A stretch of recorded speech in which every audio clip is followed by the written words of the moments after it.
Hey, New Covenant, we're going to be continuing to look at Psalm 18. Part 1 highlighted the prayer of David exalting in God who delivered him using this Exodus type imagery. And then in verses 20 through 30, we see that David, by the grace of God, through faith in his word and the promises of God, David was walking in the paths of righteousness. And God always follows through on his word. And now we see here some of these themes picked up again. For who is God but the Lord, and who is a rock except our God? This idea of God as a rock has shown up several times in Psalm 18, hasn't it? And this section here highlights that David was boasting in the grace of God. If David had a moment to boast in his own righteousness, in his own strength, and in his own wisdom, this would have been the spot. But notice David's reaction to being delivered from the hand of Saul and prevailing over his enemies here in these verses. The God who equipped me with strength and made my feet like the feet of deer. He made my feet like the feet of a deer and set my feet secure on the heights.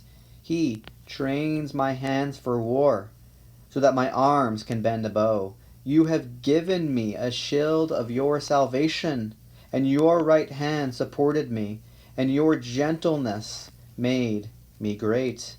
You gave me a wide place for my steps under me, and my feet did not slip. I pursued my enemies and overtook them, and did not turn back till they were consumed. I thrust them through, so that they were not able to rise, for they fell under my feet. For you equipped me with strength for the battle. You made those who rise against me sink under my feet. You made my enemies turn their backs to me. And those who hated me I destroyed. They cried for help, but there was none to save. They cried to the Lord, but he did not answer them. So David here was delivered from his enemies, and not only that, he overtook them. They weren't able to rise. He was victorious. And look at all of these places, all of these verses here, and here, where David recognizes that it wasn't in his own strength that he was delivered. It wasn't in his own strength that he was able to overtake those who were pursuing him. He recognizes that it's only by the grace of God that he can do these things. And this reminds me of the book of James when he says, hey, when you go into a city, don't say, I'm going to go do this business, I'm going to go there, I'm going to do these certain things. Say, if the Lord wills, I will do this and that. Because we recognize that it is God who gives us success in our endeavors. And it is God who gives us grace to prevail over sin. It is our God who gives us grace to continue to walk in the paths that he has prepared for us. So we could continue to walk the path of humility is one of the lessons that we could learn from this psalm. They cried to help, but there was none to save. They cried to the Lord, and he did not answer them. We saw in the first part of the psalm that David cried out because he trusted in God, and God heard his prayer. But those who are walking contrary to the ways of God, those who rejected God, God did not answer them.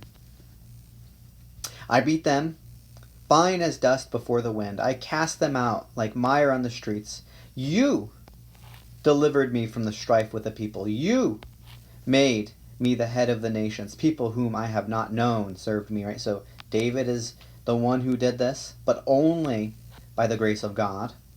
As soon as they heard of me, they obeyed me. Foreigners came cringing to me. Foreigners lost heart and came trembling out of their fortresses.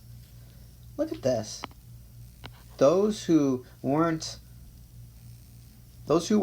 foreigners, those who were far off, were able to come near, and David delivered them. This is reminiscent of the language of God promising to bless the nations through a king. All of the nations through a king. Genesis 12, 15, and 17. Right? We see this idea here of those people who were far off coming near because of the work of the Davidic king, and this is ultimately fulfilled in the person and work of Jesus, who is from the seed of Abraham, who is the greater David, who is the one who blesses the nations and gives refuge and is a fortress to those who seek him. The Lord lives, and blessed be my rock, and exalted be the God of my salvation, the God who gave me vengeance and subdued peoples under me, who rescued me from my enemies. Yes, you exalted me above those who rose against me. You delivered me from the man of violence.